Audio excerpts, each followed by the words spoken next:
Ok, muy buenos días Miriam, buenos días auditorio. El día de hoy vamos a hablar sobre la realidad, su percepción y sesgos. O sea, ubicar a la realidad como un concepto único es tan difícil como querer ubicar a la realidad, a la verdad como una sola, ¿no? O sea, desde luego hay verdades de diferentes tipos, hay verdades filosóficas, hay verdades políticas, hay verdades, qué sé yo, familiares, etcétera, ¿no? Pero la realidad también es muy compleja porque mm, consideramos en general que nosotros simplemente por el hecho de observar, o sea, con nuestros sentidos, lo que vemos, oímos, tocamos, etcétera, y a las otras personas si hacemos o tratamos de hacer un diálogo con alguien, creemos que ya estamos en la realidad. Pero la realidad es más compleja, la realidad tiene que ver, o sea, con muchas cosas, con el saber, esa es una, con la intención, ¿sí? Que en la intención puede haber desinformación o manipulación, y con, o sea, una serie de señales conocidas y no conocidas por la mayoría, o conocidas por unos o ignoradas por otros, en las que tendríamos que estar inmersos para hablar de una verdadera realidad. La realidad eh, es un tema que por lo general se nos escapa. No lo vemos como debiera ser, y sobre todo en este tiempo porque estamos sujetos a una serie de influencias eh, ideológicas, políticas, religiosas, comerciales, etcétera, etcétera, de las que no podemos prescindir o escapar tan fácilmente, ¿sí?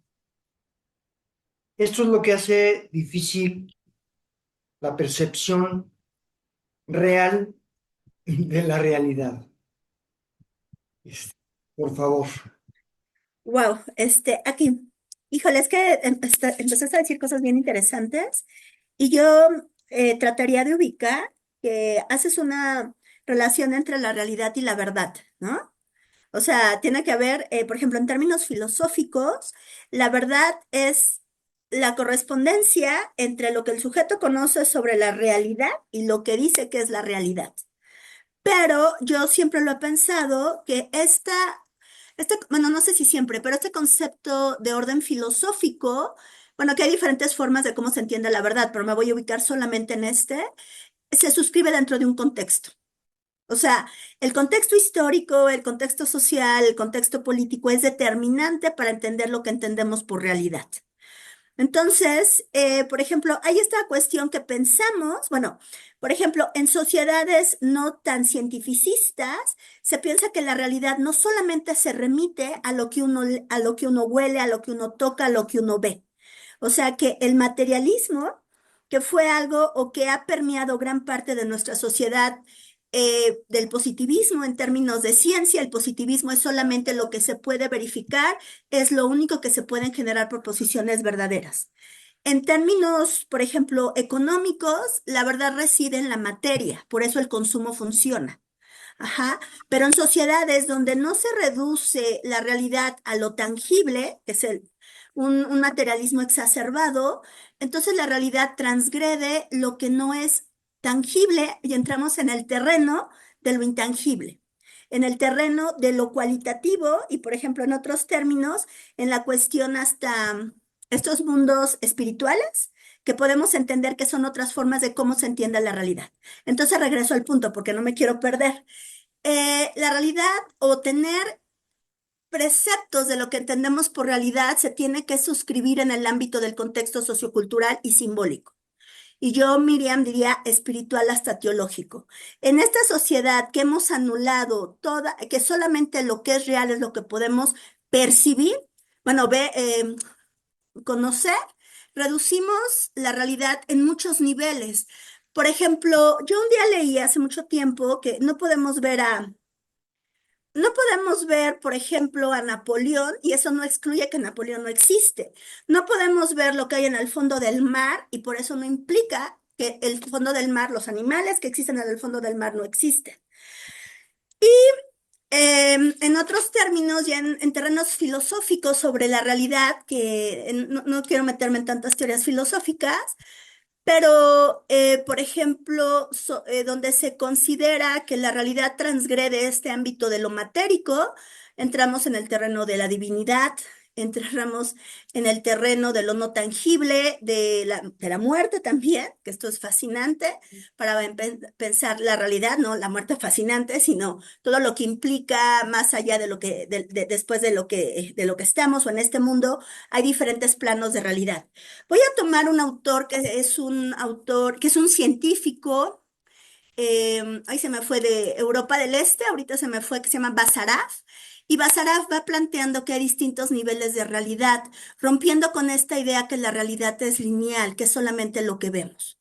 Entonces él va planteando que la realidad entra desde el mundo de lo microcósmico, de micropartículas, hasta el mundo de las macropartículas, que ahí entramos en terrenos más complejos, ¿no? No sé si me voy explicando, me voy yendo a muchas partes. Y yo, a mí desde ahí yo, Miriam, me he puesto a pensar, porque son cosas que como estudiante de filosofía me pongo a meditar, que tenemos que empezar la realidad más allá de lo que vemos, que tiene que ver con la percepción. Y nada más con esto cierro. Tú decías algo muy interesante, Carlos, que hay muchas formas de entender la verdad.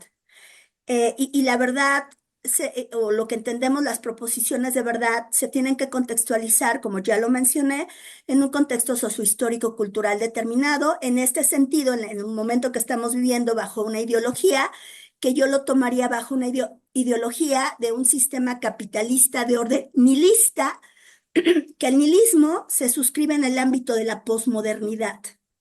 Y la posmodernidad niega la verdad. Dice que lo único que existe son interpretaciones. Y estas interpretaciones ahora hablan de la posverdad. Entonces son los medios masivos lo que nos dicen o lo que nos sugieren que eso es verdadero, que se basa no sobre lo que son las cosas, sino como lo que le interesa al poder decir que son las cosas. Y yo con esto ya me quedo. Perfecto, o sea, muy interesante realmente.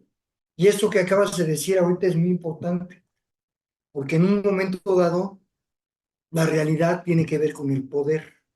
O Ujú, sea, ¿qué es lo que el poder quiere que sea la realidad? ¿Qué es lo que el poder quiere ver como la realidad? Tenemos la historia, ¿no? Tenemos que en la mayor parte de la historia, o sea, hay una, bueno, no en la mayor parte de la historia, pero hay una bola de hechos falseados históricamente que no tienen nada que ver con la realidad. claro. O sea, porque al fin y al cabo, la realidad también son los hechos como son.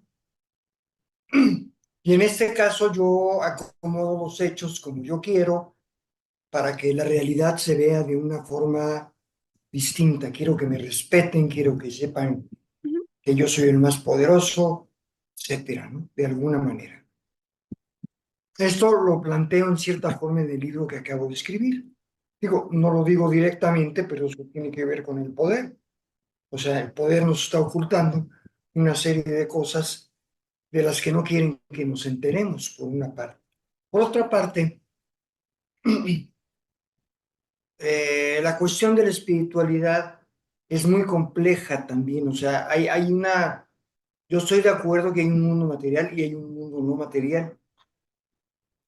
Si tenemos problemas en el mundo material para ubicar en cierta, o sea, en lo posible la realidad, en el mundo no matérico, como tú dices, es mucho más difícil porque tenemos, desde luego que hay una cantidad de religiones en el mundo que no, yo no sé, pero hay tres, las que se llama abrámicas, que son el judaísmo, ¿El el islamismo? cristianismo y el islamismo, ¿no? Y las tres coinciden en que son monoteístas, ¿sí? Hay un solo Dios. Mm, Para el cristianismo, Dios es, pues, está en la Trinidad, ¿no? Y Cristo es el representante en la tierra y guau, guau, guau, ¿no? Para el islamismo, Dios es Alá, ¿sí? Y creador. Y para el judaísmo, Dios es el innombrable o Yahvé o como se pueda decir. el ojo ¿Sí? y el ojo. El problema es que se nos plantea que cada uno de ellos es el único y verdadero, ¿sí? Cada religión de estas plantea que su Dios es el único y es el único verdadero.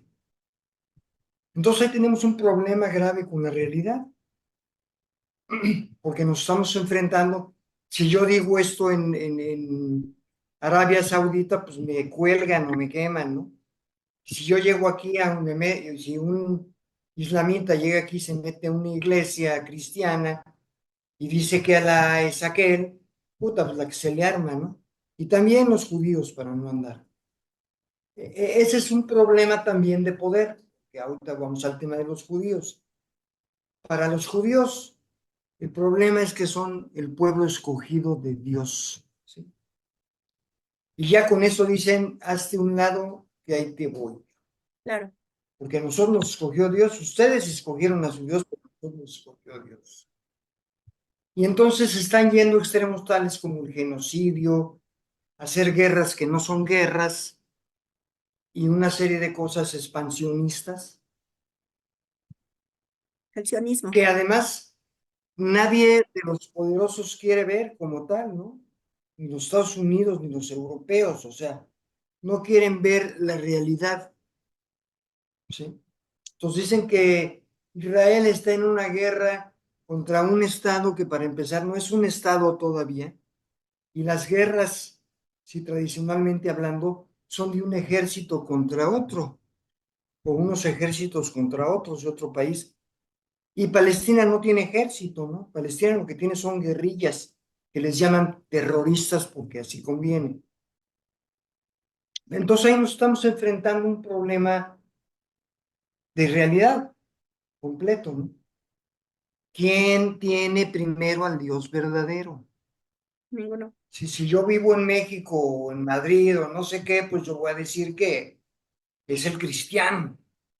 Mm, Y en Arabia y en el mundo islamita, pues yo digo que es Alá, y en Israel o un chorro de partes que hay judíos, yo voy a decir que es como se llame. no tengo. Eh, eso es muy claro, pero también en el mundo de lo pensado o de lo psicológico o de lo espiritual, eh, puede haber miles de realidades. O puede haber una, pero yo no puedo, o sea, yo no puedo en un momento dado transmitirla como yo la siento, porque esto es una cuestión de lo sensible. Es una experiencia muy difícil de transmitir. Es una experiencia, si yo tengo una visión de Dios o whatever, espérame, ¿no? O sea, o algo que va a suceder o cuestiones psicológicas de ver el futuro y transmitirlo, es muy difícil. Aquí la diferencia es que al mundo material lo apoya la ciencia con su experimentación y su observación y todo su método, dice que es lo real, hasta cierto sentido. Pero en ese sentido, coarta toda la dimensión espiritual y toda la dimensión de la intuición y todas las otras dimensiones. Aquí es donde entra precisamente la ideología. Hay ideologías religiosas, entonces ya lo hablamos, hay ideologías políticas, entonces te dicen que el mejor sistema es el capitalista o el socialista o etcétera, ¿no? Eh, y hay creencias además, ¿no? Entonces, la creencia, el problema de la creencia, que viene de una ideología, es que distorsiona la realidad. Si yo como cristiano, que no lo soy, digo que Cristo es el único y que guau, guau, guau, y que la verdadera religión es la católica y etcétera, ¿sí? Yo estoy coartando la libertad de los demás y estoy ignorando su realidad, como lo hacen ellos conmigo o otros, ¿no? No lo sé. Digo, es lo que está haciendo Trump en este momento, ¿no?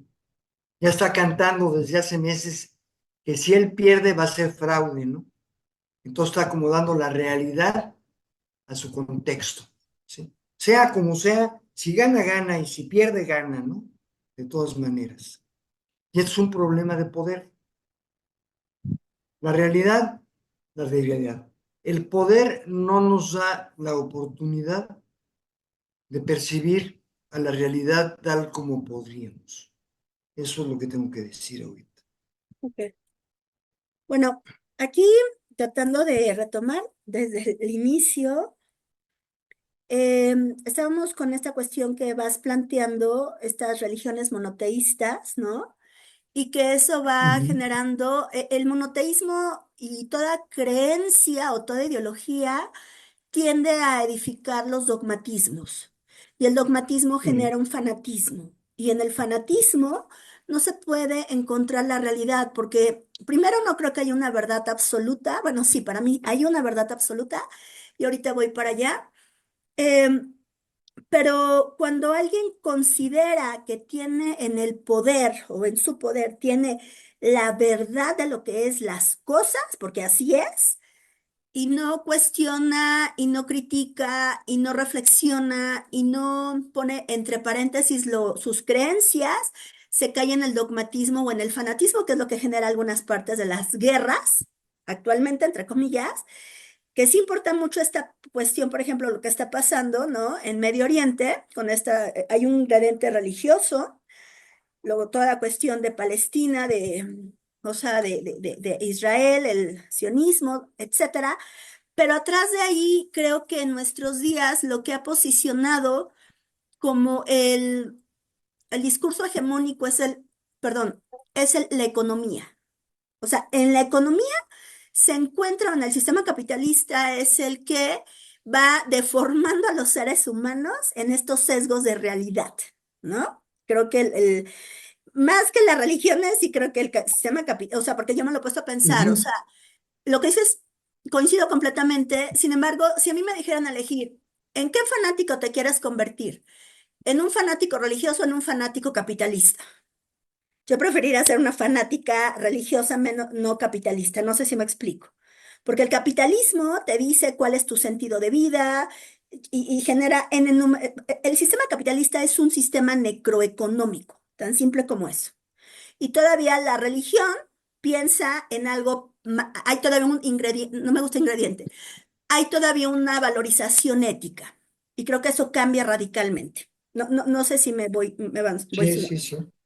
Ahora bien, por ejemplo, yo son cosas que me he puesto a pensar y que he ido desarrollando, que para mí lo que es verdad es la afirmación positiva de la vida. ¿Qué más verdadero que la perpetuación de la vida? La vida en todas sus manifestaciones, tanto biológicas, humanas, no humanas, en el universo en sí mismo tiene esta perpetuación de la vida que trasciende toda ideología, trasciende todo dogmatismo y para mí hay un autor que se llama Agamben, que Agamben, cuando lo leía, uno de los textos que leí hace mucho tiempo, ahorita se me fue el nombre del texto, él decía que la muerte era una portadora de algo universal, porque está presente en todos los seres. Entonces dije, sí, claro. todos traemos, o sea, una estrella trae en sí que un día va a explotar. Los seres humanos traemos en sí que vamos a fallecer o que vamos a morir, las plantas, o sea, todos vamos a fenecer. Sin embargo, yo dije, claro, pero si tenemos inscrito la muerte, que es algo que trasciende nuestra propia voluntad, pues entonces la vida es la afirmación de lo que existe. Y entonces, la vida para mí no la reduzco a una cuestión meramente biológica. Ese es uno de los problemas que hizo la ciencia positiva en regionalizar el conocimiento y entonces lo vinculo con la realidad. En otras palabras, siempre lo entiendo así. La realidad se ha entendido como una rebanada de pastel que se va diseccionando y que cada rebanada remite a una ciencia de conocimiento. Entonces, la economía está por allá, la política está por allá, la psicología está por acá. Sin embargo, la realidad es una misma, trascendiendo cualquier ideologización.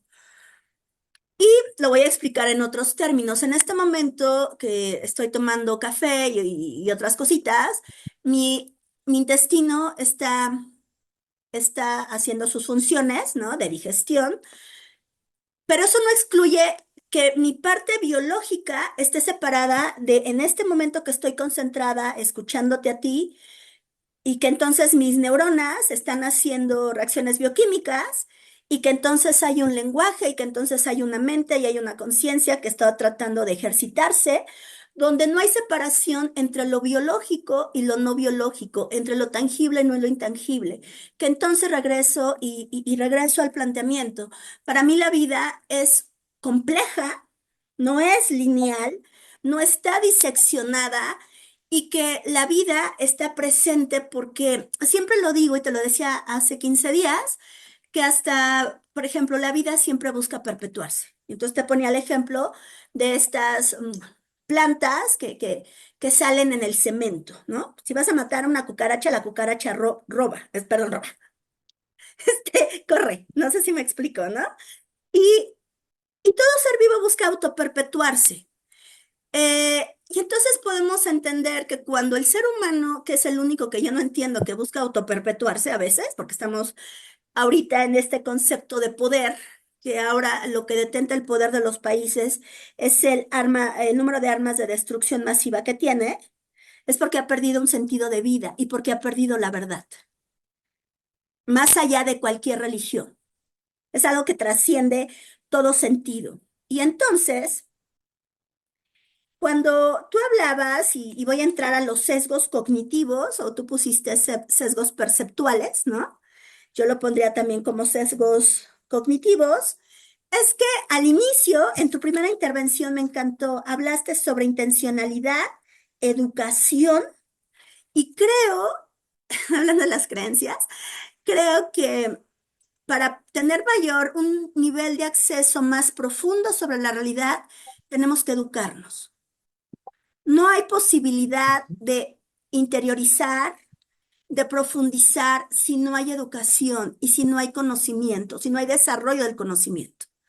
Entonces, cada vez el poder coopta, secuestra nuestra conciencia, porque cada vez somos sujetos menos críticos, menos analíticos y somos sujetos no, sujetos viene de ser sujeto activo, somos más pasivos. Hemos dejado de ser sujetos de conocimiento. Y entonces es más fácil que nos secuestren y que nos impongan de pensar que lo que nos han dicho es la realidad. Cuando los medios masivos, yo sí considero, y hay dos concepciones, dos determinantes que para mí son importantes, que van sesgando nuestras percepciones, el espacio cibernético. El espacio cibernético, por ejemplo, hay un autor que se llama Harpur, que Harpur dice que nuestra realidad la percibimos, que no sé si la realidad sea tridimensional, sino que nosotros, nuestro cerebro hace que percibamos la realidad de forma tridimensional, porque, por ejemplo, nuestro globo ocular es un globo y vemos de forma tridimensional, que ahí hay una cuestión que el cerebro, nuestro globo ocular capta la realidad en una bidimensión, pero nuestro cerebro lo decodifica en un ámbito tridimensional. Entonces la realidad es tridimensional, no es tridimensional, porque si tenemos el globo ocular, globular, o sea, ocular, porque vemos como vemos el mundo, entonces entramos en terrenos bien complejos.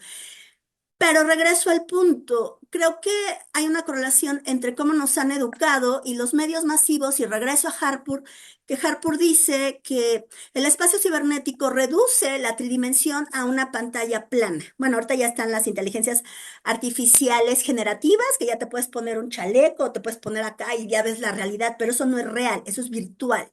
Y eso está construido a partir de metadatos. Y entonces regreso a los sesgos cognitivos, no me quiero perder, ¿no? Entonces, en estos sesgos cognitivos, desde el punto de vista neurocientífico, yo los nombro también que no puedo reducir, que solamente conozco a nivel perceptual mediante una cuestión de mi cerebro, pensando que mi cerebro o que mi conciencia se reduce a un ámbito meramente material, ¿no? A procesos bioquímicos. Yo creo que mi conciencia transgrede sobre, por ejemplo, se habla sobre la conciencia cuántica, que no creo que hablemos ahorita de esto, pero que eso sí lo quiero decir porque no me quiero ir perdiendo. No voy perdiendo, ¿verdad, Carlos? ¿O sí? ¿Voy perdiendo, Carlos? No, no, no. ¿No? ¿Seguro? No, no, no. Entonces, Vas. Bien. seguro. Entonces, en estos procesos, perdón, de conciencia cuántica, se va planteando que esto es fascinante. Lo que nosotros vemos como material, como lo sólido, no pertenece ni al 0.00001% de lo que existe. Yo trabajé con un filósofo belga, que siempre lo digo, bueno, no sé si siempre, que habla sobre la posmaterialidad. Entonces la posmaterialidad ya habla sobre que... La otra vez estaba leyendo algo así que se me hizo fascinante, que cuando tú tocas a una persona nunca la tocas, porque los electrones, yo tengo electrones y los otros electrones chocan. Entonces, esta apariencia de que toca, ok, yo estoy haciendo esto, no estoy tocando, es, digo, es algo muy sutil. Y entonces eso lo estaba leyendo la semana pasada y dije, wow, fascinante, ya lo había leído. Y entonces regreso que lo que vemos que es material o que pensamos que la materia se reduce a la realidad, en realidad es un sesgo perceptual. Y tiene que ver con la conciencia y tiene que ver con la ideología. Y entonces regreso con esta cuestión virtual y ya voy cerrando. La realidad de los medios masivos, lo que han hecho es de construir cada vez más la realidad y entonces surge el ámbito de la posverdad, ¿no? Porque entonces son los medios lo que nos dicen que es real y que no es real. Y entonces las selfies, pues lo único que hacen con todos estos filtros es una hasta deformación de nosotros mismos y de la realidad. Y creo que otra cosa que también nos ha desvirtuado mucho entender qué es la realidad son las ideologías, que la religión ideologizada ha destruido la realidad. Yo les decía, yo crecí en una familia muy católica, entonces mis papás me decían, eres católica porque lo digo, ¿no? Y yo les decía, si hubiera nacido en China, hubiera nacido en Mesoamérica, pensaría en otros dioses. Entonces, no creo que sigo siendo católica, pero digo, por ciertas cosas, pero cuando estoy orando no digo pecadora, me choca el concepto de pecado, porque hay una deformación hasta desde la propia religión católica. Y entonces entra en el fanatismo. Y ya ahora sí, prometo callarme. A mí me gustaría, o sea, como estos sesgos cognitivos que tú hablas, tiene que haber sesgos cognitivos y una concepción de realidad que pensamos que es.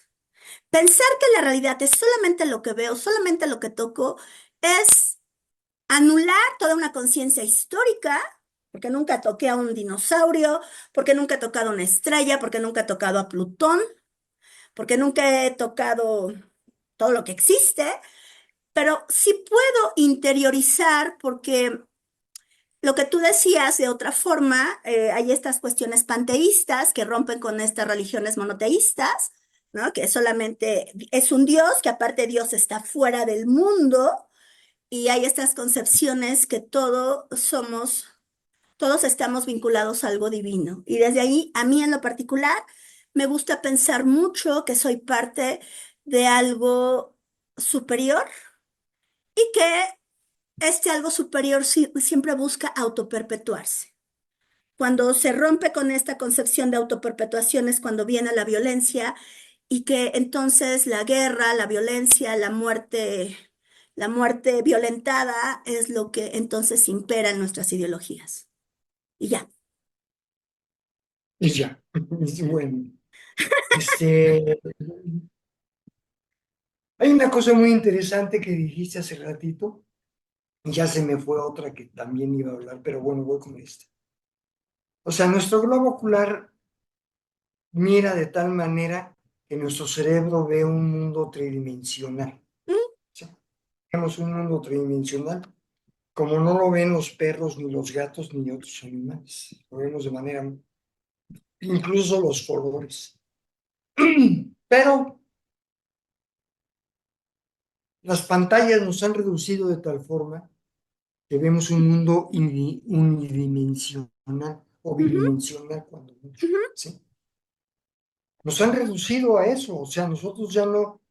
Hay un libro sobre la ética que habla de esto precisamente, que la ética ha estado cambiando porque ya ni nos olemos, ni nos tocamos, ni nada por el estilo. Antes el trato personal hacía una ética, ¿sí? En la que se hacían ciertos tratos y ciertas formas de ser, y en este no lo hay, porque tú estás allá en la pantalla y yo estoy acá en la otra pantalla que tú estás viendo. Digo, lo cual también es una ventaja en ciertos casos como este, porque tú vives en México y yo vivo en Cancún, pero aparte de eso, porque podemos hacer este Zoom, pero nos reduce, ¿sí? Nos reduce a imagen. O sea, ya no somos cinco sentidos, nada más somos uno y aplanado, la vista, ¿sí? Somos un solo sentido, la vista y aplanado. Claro, bueno, te el oído, lo que tú quieras. Pero, pero la situación es que ante esa reducción de nosotros mismos, no podemos tener de ninguna manera un contacto con la realidad real. O sea, porque no lo hay, no lo hay, ¿sí? Yo soy en un momento dado, o sea, y el conocimiento tiene que ver, lo que hemos estado hablando, o sea, el conocimiento tiene que ver con esto, porque el conocimiento hace la conciencia. Así es. Conciencia hace el juicio crítico, ¿sí? Entonces ahí podemos derivar una realidad, ¿sí? Que es muy sensible, no me refiero a los sentidos, que es muy sensible espiritualmente y psíquicamente, y que no se reduce a lo material y que no se reduce a lo que me están diciendo. Ahorita, la portadora de la realidad es lo que hace ratito también decías, la economía, y específicamente la economía de mercado, ¿sí? Que es Claro. bajo la que vivimos, porque lo que nos mueve es la economía de mercado. Y ahí adentro también están las religiones, porque todo se puede comercializar. Así Es es. el principio del mercado. Así es. Todo es comercializable, entonces, no hay ética, o sea, no hay ética porque no hay una distancia y no hay un respeto con las cosas como anteriormente las veíamos, o las sentíamos o las vivíamos. No hay una distancia, o sea, Dios puede estar dentro de mí como son las nuevas tendencias, ¿no? Pero, o fuera de mí como es lo tradicional. Pero Dios es una instancia superior, ¿sí?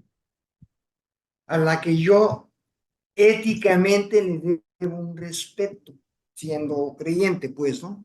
Ujú. Siendo creyente. Y aquí, en la cuestión de mercado, Dios es un tipo que se puede comercializar dentro de una religión que es comercializable y que vende cositas, ¿no? Y que vende imágenes y que vende a la Virgen de Guadalupe y que vende lo que tú quieras, ¿sí? Entonces ya perdimos el sentido de lo que podría, es más, ya ni siquiera de lo que era, sino de lo que podría o lo que debería haber sido la religión respecto a Dios y respecto a nosotros, porque estamos en un medio comercial. Se me olvida el nombre ahorita, hay un autor que escribe La Sociedad del Espectáculo. Ujú, Sí, Sí, y Ajá, nos describe, a mí se me ha hecho realmente difícil captar, ¿sí? Nos sí, describe cómo nos distrae, el sistema nos distrae para que veamos lo que el sistema quiere que veamos y hace a un lado todo lo que no quiere que veamos. O sea, nos así, lleva, o sea, está ahí todo el mapa, pero tu no Ford. es que exista, sino que nos lleva hacia lo que quiere que veamos, ¿sí? Que es el espectáculo. Y entonces nos guiamos por el placer inmediato, por hacer las cosas y obtener la recompensa inmediata, ¿sí? Sin tener, y por eso hay tantos idiotas ignorantes el día de hoy, porque todo lo quieren para ahora, ¿sí? O sea, no sé si te acuerdas, había Nirvana, Ujú, que le llamaban grunge, Ranch. ¿sí? Y esos cuates del grunge, que pues Jimi Hendrix se la había pasado perdiendo el tiempo porque gastaba mucho tiempo practicando y aprendiendo, que por qué no se iba a lo más sencillo que era dar guitarrazos, porque además los de Nirvana pues dan guitarrazos, se hacen toquecitos de requinto, y eso es en lo que se basa la cuestión. Vámonos a lo sencillo. ¿Para qué estudiamos? ¿Para qué vemos? ¿Para qué analizamos? Si las cosas son como son. Digo, yo tengo el caso del doctor que es mi amigo, y las cosas son así, y las cosas no pueden ser de otra manera, porque tiene cero. Dice, es que yo soy así, muy sencillo, y escucho Ray Conniff y no sé qué, y no sé, y una bola de tarugadas, ¿no? Porque no quiere, ¿no? Y a lo mejor también está limitado intelectualmente, yo no puedo decir que no, pero no quiere ver lo que hay atrás de las cosas. Imagínate con Y, el la, perreo. y hay una gran... ¿Eh? Con el perreo ahora. ¿Perdón? Ahora imagínate con el perreo. Ya su nivel Sí, intelectual es más bajo. ándale, ándale, ándale, ándale, ándale. Vámonos a lo completamente material, a lo vivir, sino o al reggaetón, ¿no? Las pinches viejas son unas locas que no sé qué, que la madre disputa, qué onda, ¿no? Claro. ¿Qué onda? ¿Qué onda? ¿Qué pasa? ¿Qué sucede? Que eso le conviene el poder. El reggaetón, yo compré un libro hace años que se llama El Mainstream, escrito por un francés, donde hace 15 años ya decía que el reggaetón era lo mejor para Latinoamérica. Estaba Mm, destinado a Latinoamérica. qué fuerte. O sea, ya es una cuestión de estudio y de puesta y de programación. No es casual, no es casual, no es que haya llegado el reggaetón y de repente pegó, ya estaba visto, ¿sí? Y entonces nos hacen ver realidades que no son, ¿sí? Que son sesgos. Y esos sesgos los tomamos como la realidad misma. Decía un autor, no me acuerdo, Mark Twain o no sé quién, Mm, que es muy fácil engañar a un tipo y que en un momento lo aceptaba, pero que decirle que aceptara que lo habían engañado era dificilísimo, cabrón. Es que te vieron la cara de güey. No, es que a mí no, nadie me ve la cara, que no sé qué, que entonces, ¿sí? Entonces sacar a la gente del error no es fácil porque la realidad o sea, lo que dicen que es la realidad es lo que se ha vuelto costumbre y de la costumbre no es fácil desprenderse. Me callo. ok. Fíjate que estaba pensando bueno, muchas cosas. Y cuando dices que, por ejemplo, cuando haces esa traslación de las religiones, por ejemplo, en el dólar, y dice, In God we trust, en Dios nosotros confiamos, ¿no? Yes. Entonces, el nuevo Dios ya es la economía de mercado como tú le nombras, ¿no? Yo pondría un término que es el Sí. pancapitalismo. Todo es capitalismo. esta cuestión de panteísmo de Ujú, que somos parte, ¿no? Ya, y entonces todo se mercantiliza, las religiones se mercantilizan, entonces las culturas se mercantilizan, por ejemplo, luego vienen estas ferias de las culturas y me da, no risa, bueno, sí risa y también me da como, ¿qué onda? Que ya, o sea, soy multicultural porque compro mi playera que dice, Turquía, ¿no? Entonces ya soy multicultural o compro mis llaveros o para mi refrigerador, lo que sea. Hay una feminista que respeto muchísimo, y eso es bastante, que se llama Paglia, y Emil Paglia, ella dice que ser multicultural no es decir que dejen la jiba o que traigas la kipa, la que traen los judíos, sino que ujú. conozcas la religión y la cultura de esas sociedades. Y entonces cambia radicalmente, no sé si me explico, y entonces tiene que ver con la mercadotecnia. Cuando tú solamente ves la mercadotecnia y no satanizas, porque aparte Occidente que hizo In God We Trust, en Dios nosotros confiamos, que va a ser en el dólar nosotros confiamos, y que tiene un chorro de Ujú, simbología que ahorita no voy a adentrarme, se ha convertido en lo que decíamos, que hay una correlación entre la imposición de la verdad y el poder. Y entonces es el poder el que para mí paulatinamente nos va distorsionando. Aristóteles dice que somos animales de hábitos. Y entonces el hábito busca la virtud para Aristóteles, que es una ética, es la ética nicomaquea de Aristóteles, que todo ser humano busca ser feliz, pero para Aristóteles ser feliz es el sabio, que el sabio no es el que está acá, sino que el sabio es el que practica las virtudes intelectivas y morales.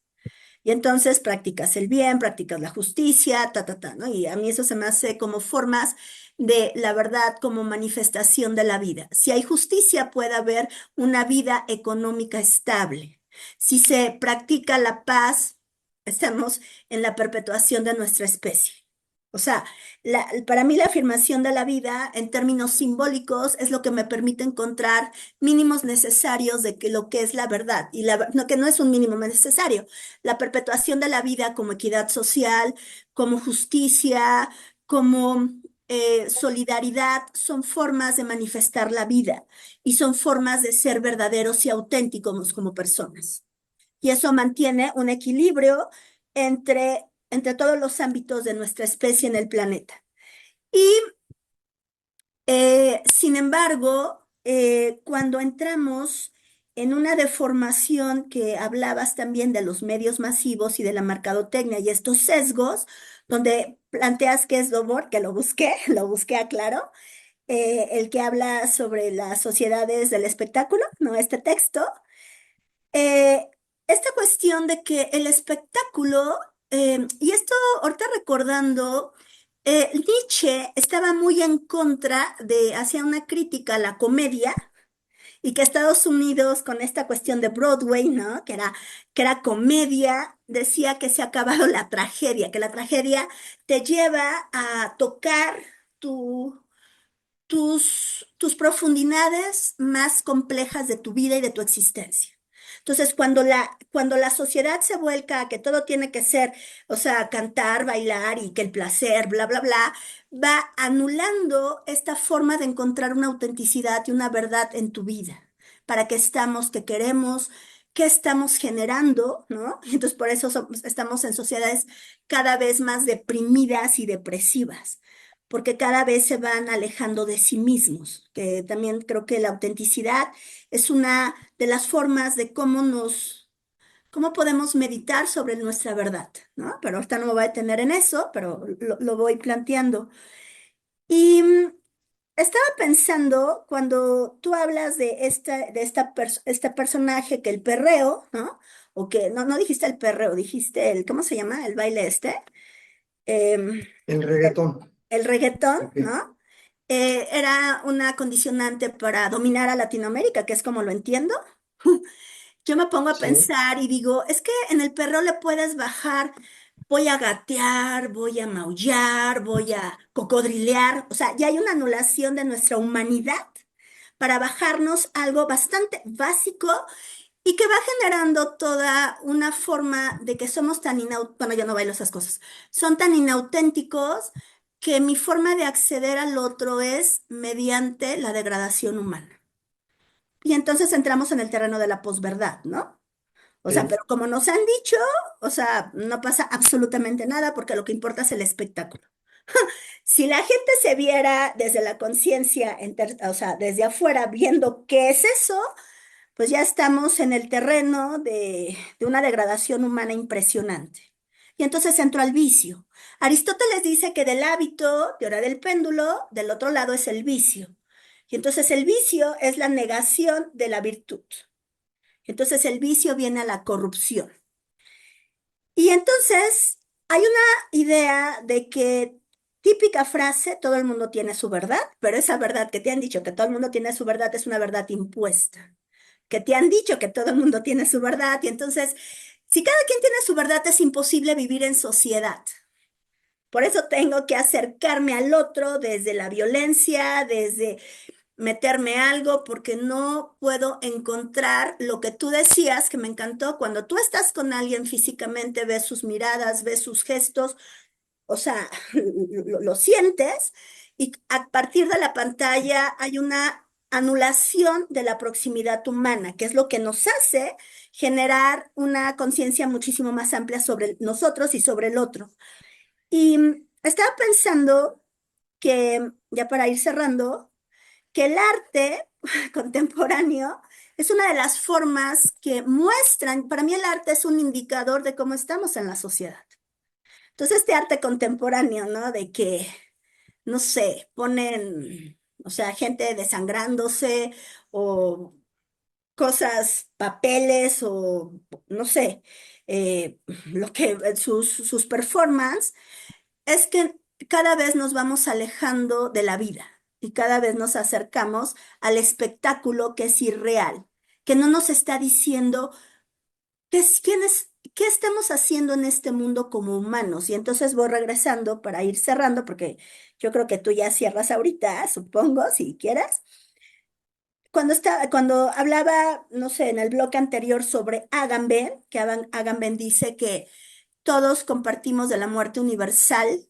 La muerte en un sentido filosófico te da un sentido de teleología. La teleología, ¿cuáles son nuestros propósitos? Porque sabemos que somos finitos, porque somos que la especie humana es finita, que yo soy finita, y entonces en esa finitud me permite potencializar mi autenticidad de vida. Entonces, si como especie ahora lo que nos mueve es de que pongamos latas, bueno, eso fue mucho tiempo, ¿no? Pero latas de copro en estas cosas, ¿no?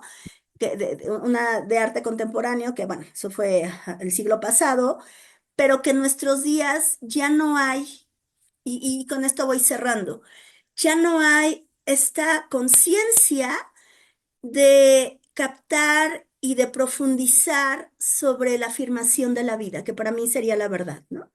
Y que ahora lo que es verdad es en un dólar que dice que el nuevo Dios es el dinero, es la mercancía, es el espectáculo, es la animalización de los humanos. Y pues creo que la realidad cada vez se va deconstruyendo en formas cada vez más agigantadas y que estamos en un momento crucial de buscar empezar a pensar en tocar, tocar lo esencial de nosotros mismos. Y bueno, nada más voy a decir una cosa ya. Espero que los que sí, es que se suscriban a nuestro canal, porque nada más tenemos muy poquitos, y que les gusten estas charlas. Y que las personas que nos escuchen lo hagan desde la mejor escucha, de saber que esto lo buscamos para generar nuevas formas de reflexión, básicamente, ¿no? Y ya con esto me callo. Gracias, Carlos. Claro, claro. Nada más quiero ir sobre un punto que dijiste acerca de la comedia. La Mm, comedia no necesaria, o sea, yo creo que la comedia se prostituyó, ¿sí? mm, Hasta lo que es ahora, porque la comedia era mm, precisamente la tragedia, pero con visos de Mm, diversión, ¿sí? claro. Es como ya ves que los ingleses tienen humor Mm, negro y hacen comedia y de repente te meten un pinchazo y claro. dices, ay, güey, ¿no? Sí, Qué claro. ondita, ¿no? Sí, claro. Pues nada Ah, más que ese, gracias. eso, digo, no, pero lo que pasa es que la vida es una mala comedia hoy, es una comedia de noveno piso hacia abajo, pero la realidad, hay un problema con la realidad. El problema básico de la realidad es que duele, ¿sí? El enfrentar la realidad duele, ¿sí? Y lo que queremos es un placer continuo, ¿sí? Un Que placebo. además es muy curioso, ¿sí? Pero continuo, continuo, continuo, y inmediato y continuo. Que sucede con lo que dice Lacan, que es el goce, ¿no? Es el dolor con el placer, porque ya duele, cabrón. Ya es tanto que también duele, pero no podemos verlo. Y para cerrar, diría que le tenemos miedo a la muerte porque es realidad. Eso sería todo. Nada más. Ok. Bueno, Nada más. es un placer charlar con usted, con vos y contigo. ¿Cuál es real? Sí, igualmente. Gracias. ¿Cuál de los dos es ¿Cuál de real? los tres? ¿Usted, vos No, igualmente. Muchas gracias, ¿eh? Gracias. Nos vemos en 8 días, en 15 días. Gracias. Hasta luego. Chao, Gracias. chao.